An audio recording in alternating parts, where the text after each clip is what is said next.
कहानी की शुरुआत में हम फॉरेस्ट गम नाम के एक लड़के को देखते हैं जिसका एक डॉक्टर इलाज कर रहा होता है। वो डॉक्टर फॉरेस्ट गम को खास तरह के जूते पहना रहा होता है।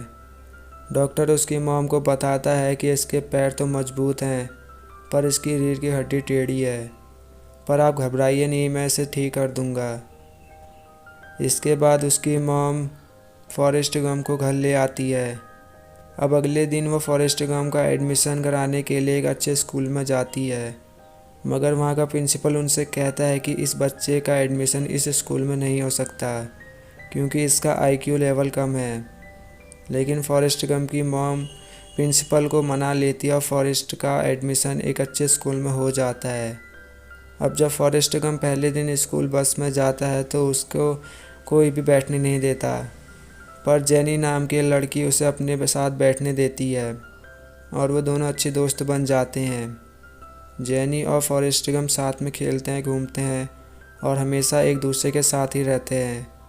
अब एक दिन जेनी और फॉरेस्ट गम कहीं जा रहे होते हैं, तभी पीछे से 3 लड़के आकर फॉरेस्ट गम पर पत्थर मारते हैं और वो उससे कहते हैं कि तुम बहुत बेवकूफ़ हो।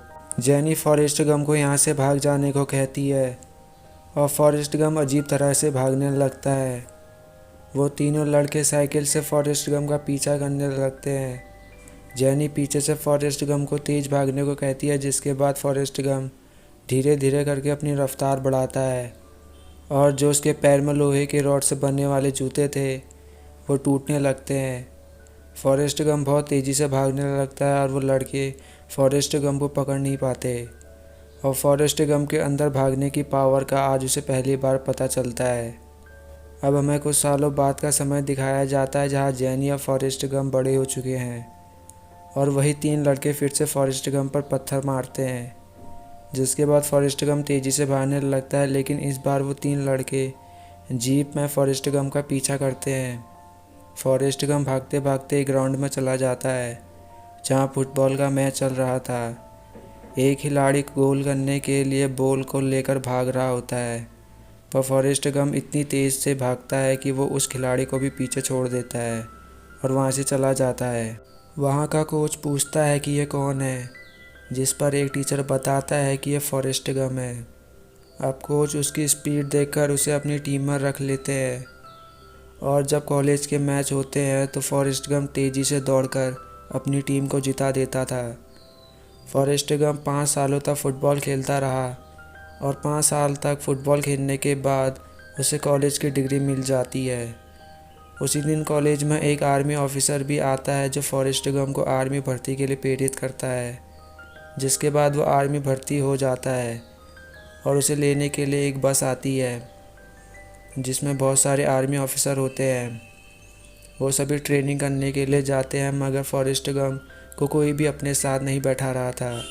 लेकिन एक लड़का जिसका नाम बेंजामिन होता है वो फॉरेस्ट गम को अपने साथ बैठने देता है। फिर वो दोनों एक दूसरे के बारे में बताते हैं।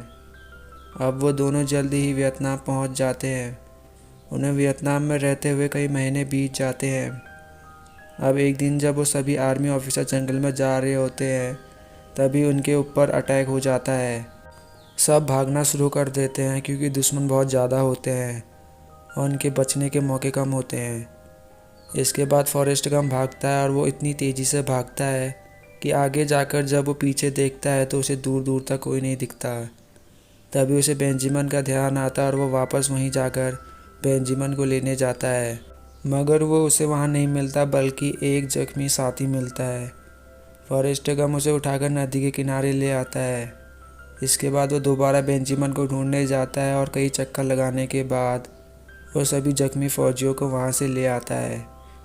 जल्द ही उसे बेंजामिन भी मिल जाता है, पर उसे गोली लगी थी जिस वजह से वो मर चुका था। कुछ देर बाद हम देखते हैं कि सभी आर्मी ऑफिसर्स का हॉस्पिटल में इलाज चल रहा होता है, लेकिन फॉरेस्ट गम बिल्कुल ठीक होता है। फिर वहाँ एक आर्मी ऑफिसर आता है जो फॉरेस्ट गम से कहता है कि तुम्हें मेडल ऑफ ऑनर दिया जाता है क्योंकि तुमने बहुत सारे लोगों की जान बचाई थी। और ये मेडल फॉरेस्ट गम को प्रेसिडेंट से मिलता है। और इसी के साथ ये कहानी यहीं पर ख़त्म हो जाती है। उम्मीद करता हूँ कि आपको ये कहानी पसंद आई हुई होगी।